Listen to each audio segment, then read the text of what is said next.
అర్థమైంది కదా. ఇక చెప్తున్నారు మళ్ళనా, ఇందాకేమనుకున్నా, ఒకటి శమం, రెండవది ఏమిటి విచారం. అదే చెప్పుకున్నా, 4 రాసుకున్నాం కదా విచారం. ఇప్పుడు చెప్తున్నారు ఇదొక ద్వారం. మనకి ఒకటి ఎప్పుడైతే స్వాధీనం అయిందో అన్ని స్వాధీనం అయిపోతాయి. మనకి శానానాయకుడిని ఎప్పుడైతే పట్టుకున్నామో శానంతా మన చేతిలో ఉంటుంది. అర్థమైంది కదా. ఆ ప్రకారముగా ఏ ఒక్కటి మన ఇందులో పట్టుకుని ఇవన్నీ గట్టివన్నమాట. 4 మనకి 3 స్వాధీనం అవుతుంది. ఇక విచారం అంటున్నారు. విచారా తీక్ష్ణతామేత్వ పశ్యతి పరంపదం దీర్ఘ సంసార రోగస్య విచారో హి మహౌషధం. చెప్తున్నారు మనకి విచారాత్, అదే అన్నమాట. విచారాత్ అంటే ఏమిటి? విచారణ వలన. విచారము అంటాం కదా, ఆ విచారం అంటే ఏమిటి? చాలా విచారంగా ఉన్నారు చాలా రోజులు బట్టి అంటారు. అదేమైంది? ఏ విషయంలో విచారంగా ఉన్నారో అర్థం కాదు. మనకి దైనందిన కార్యక్రమంలో వ్యవస్థలో అనుకునే అవ్వకపోయినా, ఏమి సరిలేకపోయినా అదేమిటి? అది విచారము అనమాట. ఇది విచార అంటే విచారణ ఇక్కడ తీసుకోవాలి. అర్థమైందా? విశేషేణ చార విచార అది అనమాట. అందుచేత విచారాలు అంటే ఏమిటి? ఇక్కడ మనకి విచారణ, ఆధ్యాత్మిక తత్వ విచారణ తీసుకోవాలి. దీని వలన తీక్ష్ణతాం ఏతి, అది మంచి దీహి తీక్ష్ణతాం ఏతి అన్నారు. విచారణ వల్ల బుద్ధి చాలా పదునైంది అవుతుంది అన్నమాట. మంచి తీక్షణాన్ని పొందుతారు. పరంపదం ఏతి, పరంపదం పశ్యతి పరంపదం ఏతి అనమాట. ఇక్కడ 2 మనం తీసుకోవచ్చు. విచారణ వల్ల ఏమిటి? పరంపదం, ఉత్కృష్టమైనటువంటి స్థానాన్ని పశ్యతి బుద్ధి చూచుతున్నది. ఏమి చూస్తుంటది? అది చూడడం అంటే ఏమిటి? మన బుద్ధి చూస్తున్నదంటే ఆ మోక్ష స్థానాన్ని అలంకరిస్తున్నది అనమాట. ఇంకా ఇది దీర్ఘ సంసార రోగస్య, దీర్ఘమైనటువంటి జన్మజన మృత్యు ప్రవాహమైనటువంటి రోగమునకు మహా ఔషధము ఇంకొకటి లేదట. జన్మజన ప్రవాహమునకు ఇది ఒక రోగం అన్నమాట. మనకి మాటి మాటికి పుట్టడం, మాటి మాటికి చావడం అనేదాన్ని అవరోగము అంటారు. అర్థమైంది కదా. తాత్కాలికంగా వచ్చింది రోగం, ఒకరికి ఒక్క విధంగా ఉంటుంది అనారోగ్యం. ఇది రోగం సామాన్యం అనమాట. కానీ ఇక్కడ చెప్పిన దీర్ఘ సంసార రోగస్య, దీర్ఘ సంసారం ఎప్పుడూ దీనికి అంత ఉండదు. కొన్ని చెట్లు ఉన్నాయంటే అవి ఎప్పుడూ మొలకెత్తుకొని పోతూనే ఉంటుంటాయి. కొన్ని చెట్లు ఉన్నాయంటే వెంటనే వాటి ఒక పని అయినాక ఎండిపోతూ ఉంటుంటాయి. ఆ ప్రకారంగా కాకుండా దీన్ని ఎప్పుడూ మొత్తం సంతు అంటే ఏమిటి? అలాగ సంతతి పెరుగుతూనే ఉంటుంటుంది అనమాట. ఏది? ఈ జన్మజరామృతి ప్రవాహం. మరి దీనికి ఈ రోగం నివారించాలంటే దీనికి వేరే ఔషధాలు ఏమి పనిచేయాలి? ఒక్క విచారోహి మహౌషధం అన్నారు. అర్థమైంది ఇప్పుడు? ఇది గొప్పది అనమాట. విచారణ ఎందుకు ఉండాలంటే రోజు మనకి ఎందుకోసం ఉండాలి. తిండే రోజు మనం తింటూ ఉంటాం. తిన్నా దాని మీద ఏమైనా వాంతి వస్తుందా? వస్తుందా? రాదు. పుట్టుకి ఏమో అందులో ఏ రుచి ఉంటుందో, ఎంత బాగుంటుందో ఆ భోజనం జరిగేసి ఒక ఆనందం అనమాట. అర్థమైంది కదా. ఉంటూనే ఉంటుంది అనమాట. అంతేకాని ఇక మనకు అవసరం లేదు, చాలు ఈ 15 రోజులు తిన్నాం, నెలలు తిన్నాం, 3 సంవత్సరాలు తిన్నాం, 4 టన్నులు అయింది ఇప్పటికీ లెక్కేసుకుంటే ఏమి ఇంకెంత తింటామని అనుకుంటూ అవుతుంది కదా. తింటూనే ఉంటుంది ఆనందం. ఎలాగో ఈ విచారణ కూడా జీవితానికి ఏమి రోజు ఇక్కడ ఈ మా చాతుర్మాస్యం ఇక్కడ మనం ఉంటాం. లేకపోతే అక్కడికక్కడ ఎవరింటి దగ్గర వాళ్ళందరూ కూడా నలుగురి దగ్గర కూర్చొని చక్కగా విచారణ చేసుకుంటూనే ఉంటుంటారు. అప్పుడే ఆనందం, పరమానందం లభిస్తుంది అనమాట మనకి. ఆ ప్రకారంగా చేస్తూ ఉన్నారులే మన వాళ్ళందరూ కూడా. అక్కడ వాళ్ళు ఇక్కడ వీళ్ళు అన్ని జరుగుతూ ఉన్నాయి. కాబట్టి ఇక్కడ చెప్తున్నారు విచారం యొక్క విశేషణాలు. వరం కర్ణమభేకత్వం మలం కీటకతావరం పరమంద గుహాహిత్వం నరర్ణ నరస్యా విచారిత. ఈ శ్లోకం మన విచారణ వచ్చిన జమిని టీవీలు కూడా చెప్పడం జరిగింది, అర్థమైంది కూడా ఈ శ్లోకాన్ని. కాబట్టి విచారణ ఎంత గొప్పదో చూడండి చెప్తున్నారు ఇక్కడ మనకి. వరం కర్ణం అభేకత్వం. కాబట్టి ఇక్కడ మనకి చెప్తున్నారు, మనకి జీవితం అన్నటువంటి విచారం లేని వాడి కంటే గొప్పవారు ఎవరెవరు చెప్తున్నారు. విచారం లేని. కాబట్టి విచారం లేనివాడు ఏ స్థితిలో ఉన్నవాడని చెప్తున్నారు ఇక్కడ. విచారణ లేని పురుషుడి కంటే గొప్పదైనటువంటి జీవులు ఏవో చెప్తున్నారు, చెప్పతున్నారు. అవిచారిత నరుడికి విచారం లేకపోతే ఈ విచారం ఆధ్యాత్మిక విచారణ. ఆ బురదలో కప్పగా ఉండగా ఆ కప్ప మరీ శ్రేష్టం అట. వీటికన్నా ఎల్లప్పుడూ బురదలో ఉండే కప్ప ఉంది కదా, అది మహాశ్రేష్టం. ఇంకా చెప్తున్నాడు మల కీటకత పరం. మలమందు కీటకమై ఉండుడువా ఇంకా గొప్పదట పిల్లట. వీటికన్నా అది గొప్పవాట. ఇంకా చెప్తున్నాడు పరం అంధగుహాహిత్వం. పరం అంధగుహాహిత్వం అంటే ఏమిటి? అంధకార బంధులమైనటువంటి గుహలో ఏమీ కనబడిన గుహలో ఉండడం కూడా అవిచారిత నరస్య శ్రేష్టం అని చెప్పారు. విచారం లేని మనుషుని కంటే అది గొప్ప, అది గొప్ప. అందుచేత విచారం యొక్క ప్రాధాన్యత అంత గొప్పదని చెప్తున్నారు. విచారం లేని వాడు బురదలో పుట్టడం మంచిదంటే ఆ బురదలో బురదలకి అన్నాయైనా వస్తుందా? అర్థమైందా? అందుకని గుహలోడికి ఏమైనా తెలుస్తూ ఉన్నదా? మనలోకి ఏటా ఎప్పుడైనా ఉంటుందా? అంటే వీడికన్నా అవి గొప్ప అని చెప్తుంటే విచారణ అంతా ఉండాలి. అందుచేత మనకి మనం అనుకుంటున్నాం, చూసారా, విచారణ చేస్తే వచ్చేది లాభం ఏమిటి అనుకుంటున్నాం? విచారణ చేస్తేనే లాభం వస్తుంది. ఏమంటారు? ఆ విచారణ చేస్తేనే మనకి లాభం వస్తుంది. మనం ఎవరో మనకు తెలుస్తూ ఉందన్నమాట. విచారణ ఎంతవరకు చేయలేదు అంతవరకు ఎదుటివాడి సంగతులు తెలుస్తాయి మనకి, మన సంగతి మాత్రం తెలియదు. అర్థమైందా? విచారణ లేని వ్యక్తికి లోకం యొక్క వ్యవహారము, పక్క ఇంటి వ్యవహారము ఇక అవే తెలుస్తాయి. ఏం చెప్తుంది వాడికి? తెల్లవారు లేచి నుంచి అక్కడేటు ఎక్కడేటు ఎక్కడేటు అక్కడేటు. ఇక తెల్లవారికి అందులోనికి మనం తలుపు తీసేసరికల్లా ప్రత్యక్షం అనమాట. లోకంలో ఉన్న వ్యవహారాలన్నీ ఒక చార్ట్ వస్తుంది, కలిసి పోతుంది. అర్థమైంది?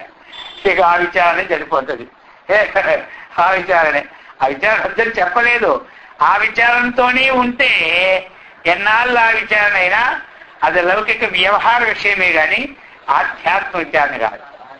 వాడు అది మాత్రం అలా ఎంతో శ్రద్ధతో 10 పేపర్లు ఉన్నా సరే చాలా శ్రద్ధతో చదువుతూ అక్కడ తలనొప్పి చదివేస్తారు రాత్రి. ఇక ఆ రోజు మళ్ళీ గ్రంథం చదవడానికే టైం ఉండదు. అందుకని అది మనం చదివితే విషయం తెలుసుకోండి, విచారణలే. కానీ ఈ విచారణ అంటూ ఉండాలి. ఇది ఉన్నప్పుడే మనకేమవుతుంది? సార్థకత అవుతుంది. లేకపోతే మన యొక్క జీవితము నిరర్థకత అయిపోతుంది అన్నమాట. అందుచేత ఇప్పుడు చెప్తున్నారు మరి విచారణ. ఇప్పుడు నలుగురు కూర్చున్నారు, అందుకని కూర్చోగానే ఇంకొక మాటకు అవకాశం ఇవ్వకూడదు. పెద్దవాళ్ళు అందుకే నామని చెప్పండి, లేకపోతే విచారణ మొదలైపోద్ది. ఏమంటారు? ఇక నలుగురికి 4 విచారణలు అన్నమాట. అదే చెప్పుకోవడం కదా. మధ్యాహ్నం 4 గంటల ఖాళీ అవగానే ఏమమ్మా ఖాళీ అని దొరుకుతాను కేకేస్తారు. ఏమగారు అయిపోయింది, నా పని అయిపోయింది, ఈ పని అయిపోయింది. ఇద్దరు కూర్చుంటారు.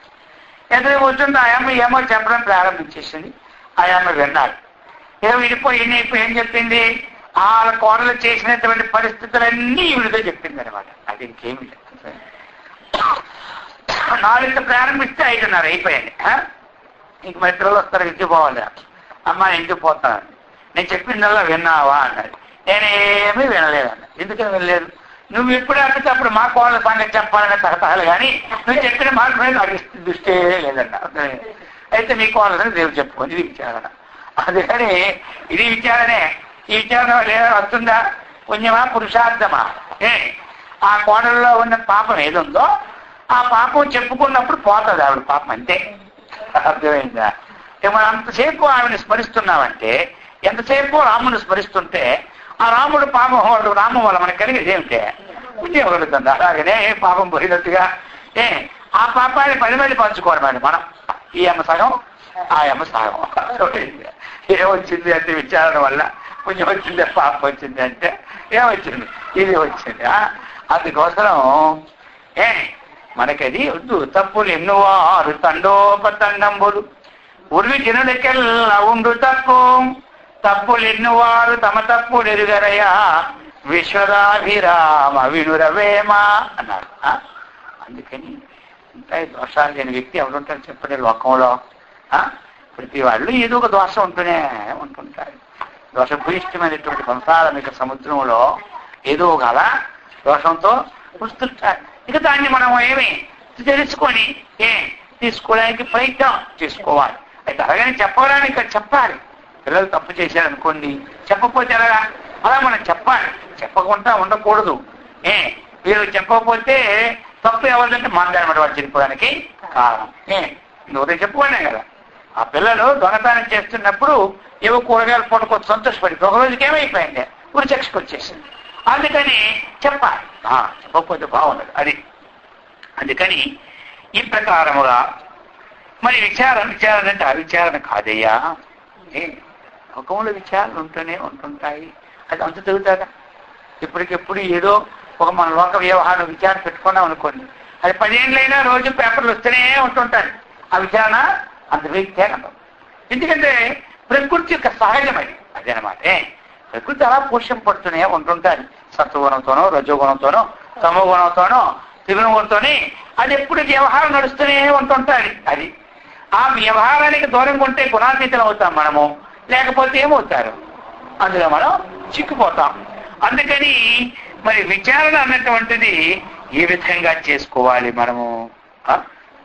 విచారణ కోహం కథమయం దోష సంసారాఖ్య ఉపాగత న్యాయేనేతి పరామర్శ విచార ఇది కథ్యతే. చెప్తున్నాడు మనకి ఆ విచారం వల్ల మనకి ఏం చేసుకోవాలి? కోహం విచారం చేయాలి. కథమయం దోష సంసారాఖ్య ఉపాగత న్యాయేన ఇది పరామర్శ విచార ఇది కథ్యతే. విచారణ అంటే ఏమిటంటే దానికి రాముల వారికి వచ్చి మాట చెప్తున్నారు. అహం కహ విచారం కావాలి. నేనెవరిను ఇది విచారణ.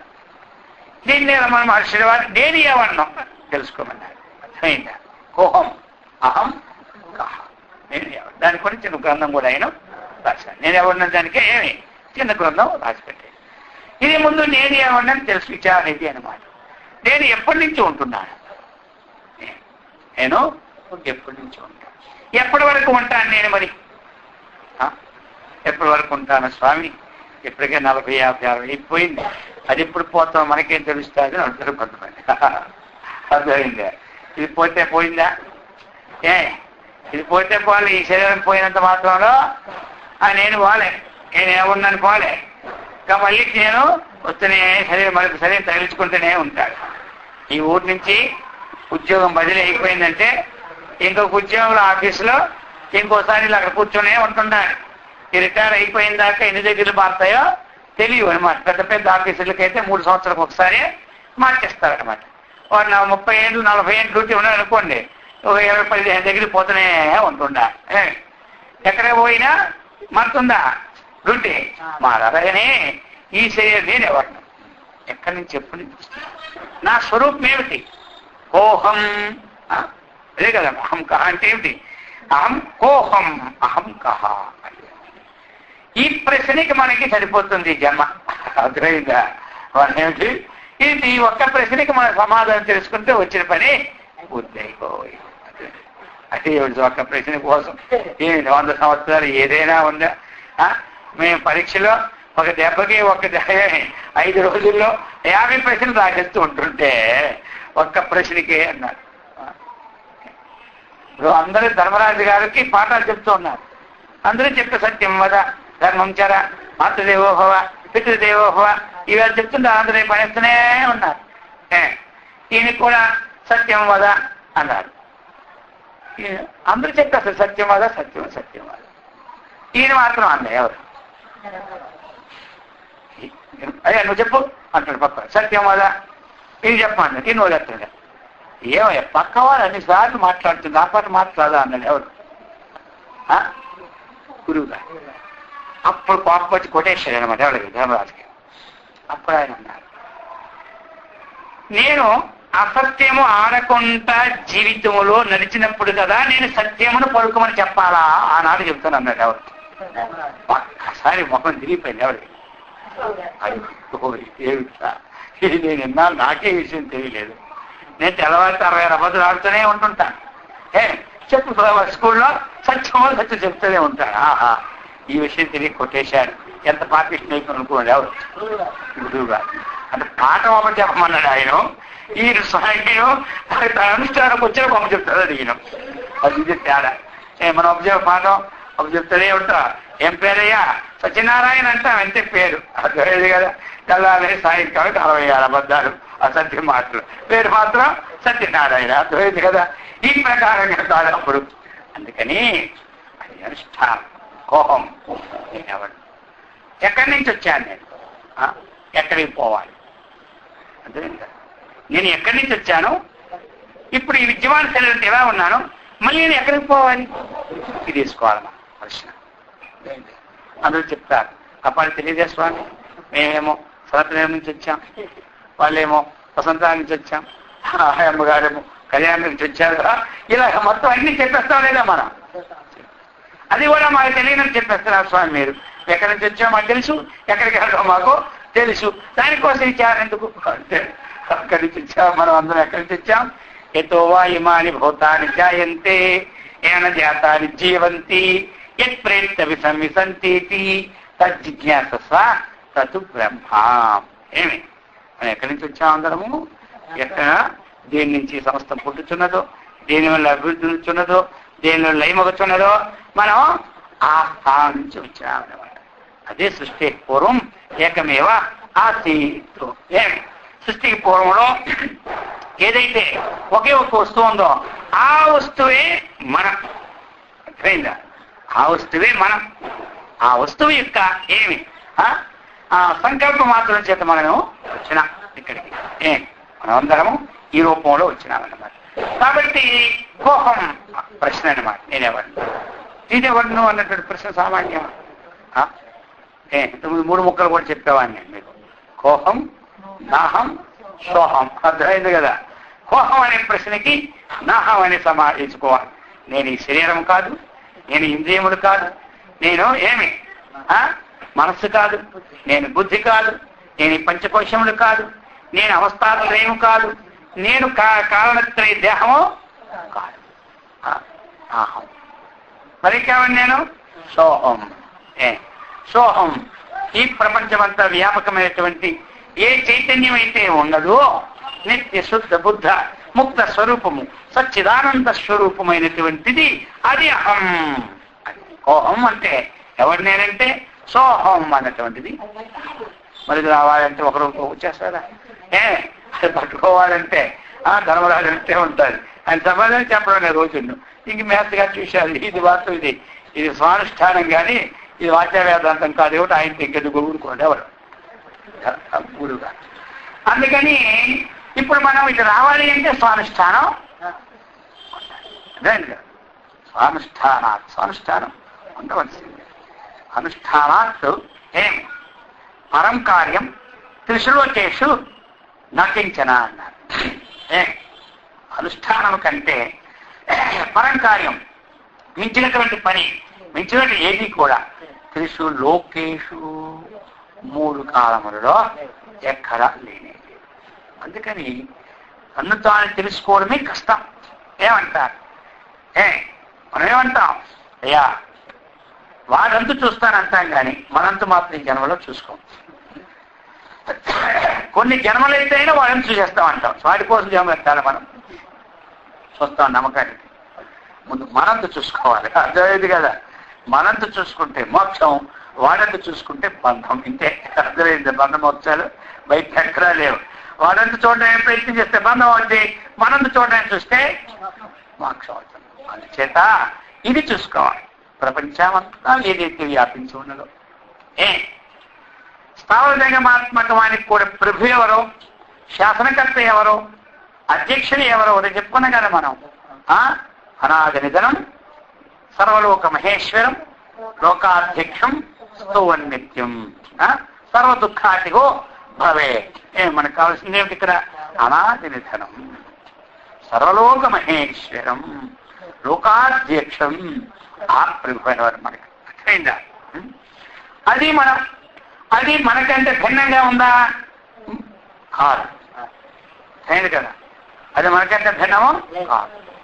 అది నేనని తెలుసుకోవాలి. ఓహం అంటే సమాధానం ఏంటి? సోహం అంటే అది నేను. అనాది నిధనం, షడ్భావ ధిక్కార రహితమైనటువంటి వాళ్ళు నేను. అనాది నిధనం ఇంకేమిటి? సర్వలోక మహేశ్వర్. సమస్త లోకానికి శాసించినటువంటి కర్తను ఎవరు? నేనే. లోకాన్నంతని అధిష్ఠించి వారు ఏం చేస్తున్నారో సర్వత్ర చూసేవాడిని ఎవరు? దేవదేవం జగత్ ప్రభుం అన్నా. అది అన్నమాట. ఇప్పుడు మనం అది స్తోత్రంతో సృష్టిస్తూ ఉన్నాం. విచారణకు వచ్చేసరికి ఆ స్వరూపము తనకంటే భిన్నము కాదు అన్నటువంటి తెలుసుకోవాలి. అది అన్నమాట. ఇక్కడ విచారణ అంటే అది విచారణ. అందుకని చెప్తున్నాడు, కోహం కథమయం దోష, అయం దోష ఇదం జగత్తు. ఈ సంసారాఖ్య ఉత్పత్తి స్థితికి కారణీభూతమై వస్తున్నటువంటిది అయం దోష కథం. ఈ దోషం వల్ల అహం పరబ్రహ్మ స్వరూపం అని తెలుసుకోలేకపోతూ ఉన్నాను నేను. ఈ దోషం ఎక్కడ? ఈ దోషం ఎక్కడ? ఈ దోషానికి ఉపాధి ఏమిటి? అది మనం విచారణ చేయాలి. అర్థమైంది కదా? శాస్త్రం చెబుతుంది నిత్య శుద్ధ భక్త ముక్త స్వరూపుని నేను వింటూ ఉన్నాను, కానీ అది నాకు క్షణంలో మారిపోతుంది కదా. మరి ఈ దోషం ఎక్కడి నుంచి వచ్చింది? ప్రతి విషయాలన్నీ కూడా అది ఉంటే విన్నట్టు వింటున్నాం, తిన్నట్టు తింటూ ఉన్నాం. ఇది ఒకసారి వింటున్నాం కానీ దీని ఎందు మనం మనసు ఉండదు. 10 సార్లు వింటూ ఉన్నా ఎంతవరకు ఉంటుంది? ఆ పెళ్లి కానంత వరకే రామచిలుక రాంపడుతుంది. పెళ్లి వచ్చిందే కీచు పడుతుంది. మనకి ఏదైనా దుఃఖం వచ్చిందే ఈ బ్రహ్మాస్మి గోయిందా అర్థమైపోయింది. బ్రహ్మాస్మి గోయిందా ఏదో చెప్తుంటారు కానీ మనం బ్రహ్మలం అవుతాం. ఎన్ని జన్మలు ఎత్తినా అనుకుంటుంటాం. అర్థమైందా? అందుకని ఎన్ని జన్మలు ఎత్తినా బ్రహ్మలం అవుతామా? బ్రహ్మలోనే ఉంటాడు. మనమేం నిర్ణయం చేసేసి ఇంకంతా కష్ట చుట్టేసి. అర్థమైంది కదా?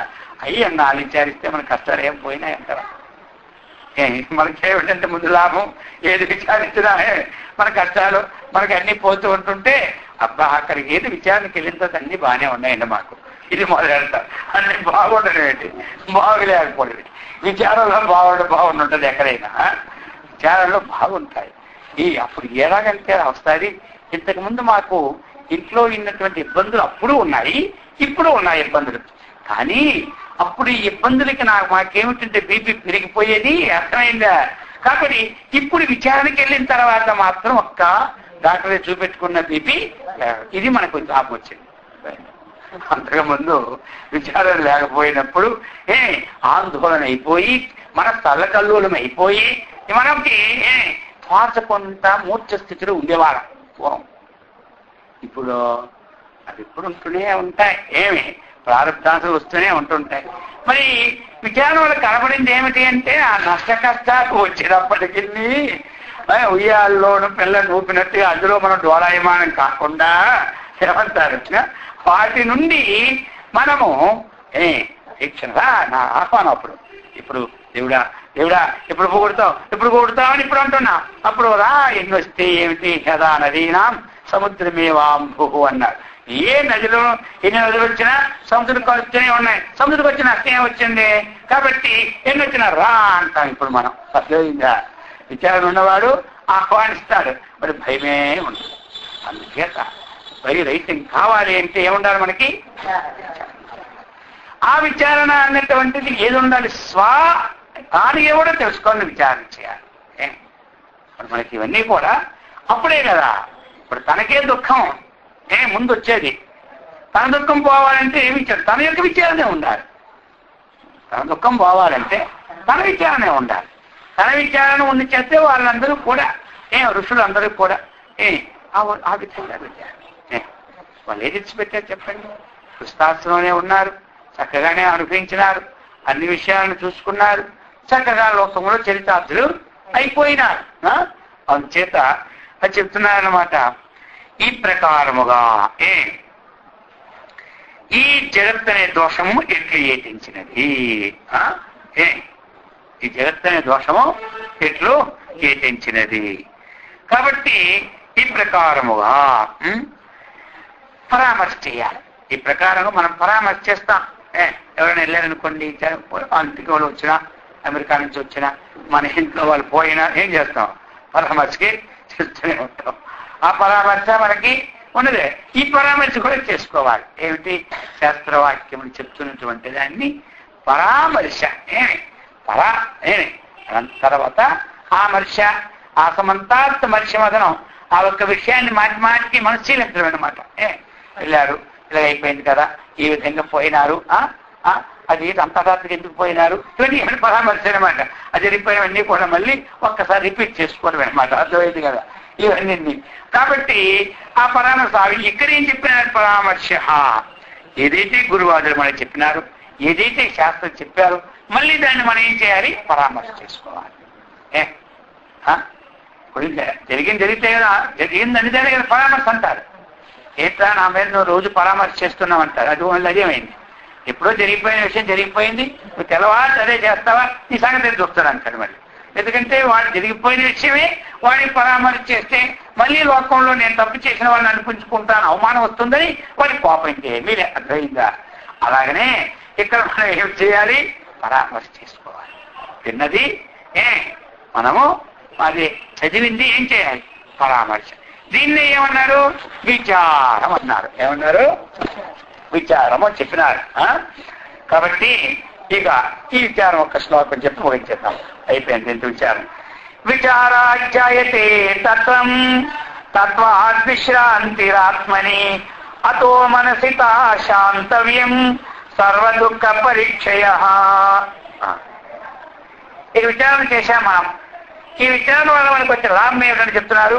విచారాత్ జాయతే తత్వం. అదే అన్నమాట. విచారం వల్ల తత్వం. తత్వం అంటే యథార్థమైనటువంటి విషయాన్ని మనం తెలుసుకుంటాం. ఏమయ్యా నీ కోర్టులో పని అయిపోయింది, ఇంకా విచారణ జరుగుతుంది అంటాడు. కోర్టు విచారణ ఇంకా తెగలేదే అంటారు. ఎందుకంటే అందులో ఉండే యథార్థం ఇంకా స్పష్టం కాలేదు. ఎంతమందో సాక్షుల దగ్గరికి వెళ్తున్నారు, ఏ ఊర్లోనో ఎత్తూ ఉంటుంటారు విచారణ అనమాట. కాబట్టి వాక్యంలో వారికి ఆ తత్వం రావాలి. అది యథార్థమే కదా. బాహ్యార్థం వాళ్ళకి యథార్థం. మనకేమిటి? మన ఏ విచారణ చేస్తున్నామో అంతరార్థం చేస్తున్నాయి కాబట్టి మనకి అంతరంలో తత్వం మనకి యథార్థం. అదే తెలుస్తుంది అందరికీ. విచారణ విచారాధ్యాయతే తత్వం. విచారణ వల్ల యథార్థం. తత్వాద్విశ్రాంతిరాత్మని. అది అన్నమాట.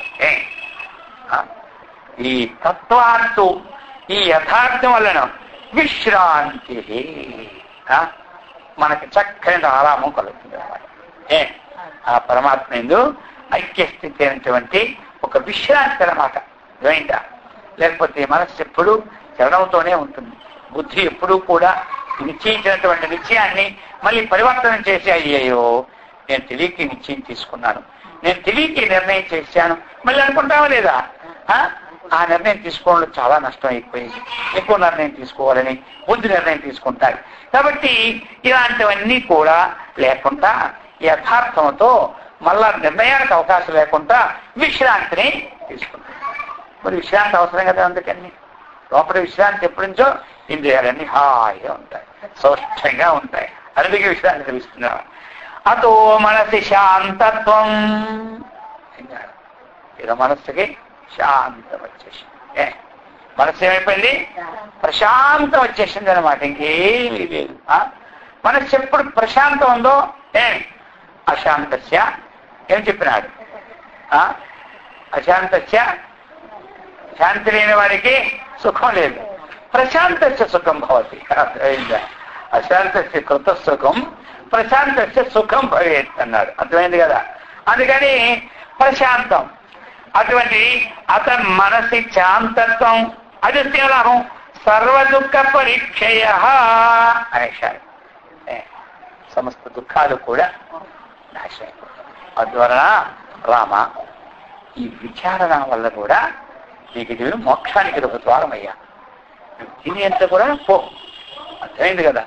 అందుకని నువ్వు 4 సంపాదించుకున్నావా, ఇది నీ జీవితానికే అని చెప్పినారు. కాబట్టి ఈ విధంగా అందరూ కూడా చక్కగా ఈ విచారణకి బాగా శీలించుకుంటూ పరామర్శ చేసుకుంటూ అందరూ సత్కర్మనిష్ఠులై భగవద్భక్తులై ఆత్మజ్ఞాన సంపన్నులై బ్రహ్మాండంతో విరాజిల్లినట్లు ఆ గురుదేవుడు శ్రీకృష్ణ పరమాత్మ అందరికిచ్చి సదా రక్షించుగాక. ఓం సహనావతు సహనౌ భునక్తు సహ వీర్యం కరవావహై తేజస్వినావధీతమస్తు మా విద్విషావహై. ఓం శాంతి శాంతి శాంతి. హరి ఓం.